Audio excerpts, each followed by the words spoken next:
Hey there, it's Christine here. And today's sketching tip is all about drawing by feel.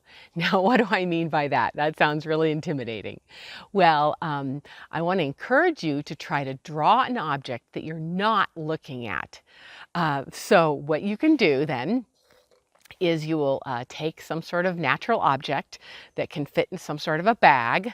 Like here I've got this little camping bag and I've put an object in it, and I'm gonna put my hand in there and feel it and draw it. Now, why would I want to do that? Well, so many times when we're drawing, we only use our sense of sight. And I think it's really important to try to use more of your senses. So we're going to be talking about using our verbalizing what we're seeing and our sense of touch. And so um, this is really going to help you to observe things in nature in a more holistic way and to draw them more accurately and representationally, realistically. So the idea is to take any sort of object, start maybe with something simple at first, and put it in a small bag. And even better, something that you're not familiar with or that a friend puts in a bag for you that you've never seen before. Well, in this case, I have seen this object, so I've put it in here. And what I'm going to do is I'm just going to reach my non-drawing hand in there and start to feel it. And so what you should do is, really take some time first before you start drawing. So I'm going to put my hand in here and I'm going to feel around. I feel that it's sort of oval shaped. There's a more pointy end. It's about the size of my fist. There appears to be a hole in it. There appears to be some ridges in it. And it's quite hard. Feels sort of maybe shiny and smooth, but with some bumps on it. So do that. Make sure you're verbalizing and what you're feeling. Saying it out loud will really help you. And then when you really feel like you know what it feels like, kind of set it down and decide how you're going to draw it. Like what would be, if you were looking at it, what orientation would it be in? So I've sat it down in the orientation it's going to be in, so that you don't want to keep moving it around once you start. Okay, and then you're going to attempt to draw it using any sort of medium, but I think I'm going to use this. This big charcoal so that you can perhaps maybe even see what I'm drawing. And it's good to draw things about the same size as they are in real life. It's a little harder to draw something larger than life or smaller than life. So it's good to start out drawing something about the same size. And so, okay, so here I go, and I'm feeling that it's kind of oval. Let's see. I don't know if you can see this. So I'm drawing an oval. I'm feeling like this. Okay.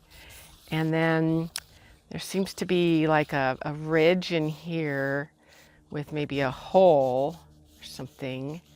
There's like a pointier end over here and kind of a pointier upturned end over here that's sort of next to the hole. And if I use my hand to kind of trace the edge, then I can kind of feel where the edge would be. So I'm using my left hand to go along the bottom edge here. It's kind of smooth here. And then, there seems to be an indentation here. And then kind of a part that goes like that, like a point. And then it goes up and around. So I'm just using my hand to feel and draw as I go. And then a little point there. Okay, so I don't know if you can see this, but that's what I'm drawing. And so you just keep doing that as long as you can. If you can get some three-dimensional form to it, like I feel like there's sort of like a hole here. So I'm going to put some shadowing in there. And feeling there's kind of like a point here and a point here.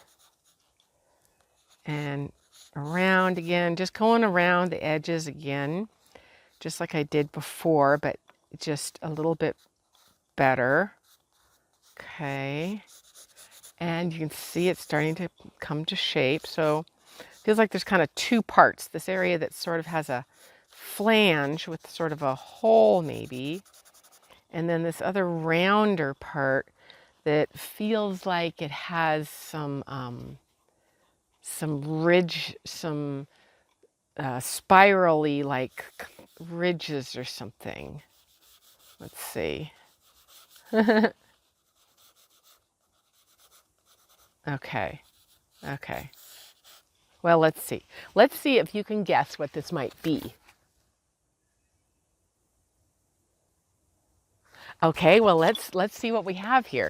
So that's for fun. Once you really feel like you've gotten as much detail as you can, and of course in real life I would spend some more time on this, then you can take it out and look and see what you have. And oh wow, it's a seashell.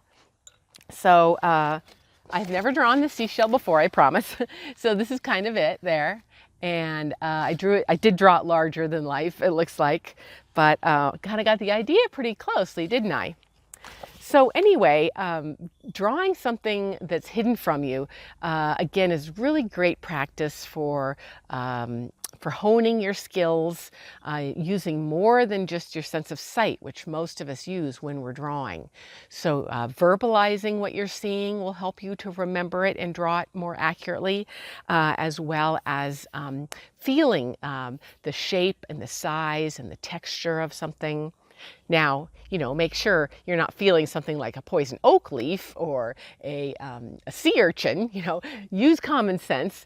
But this is great practice, and it's really fun, and you'll really be amazed at really how accurate your drawings come out. And so I would practice this with as many different objects as you can, as often as you can.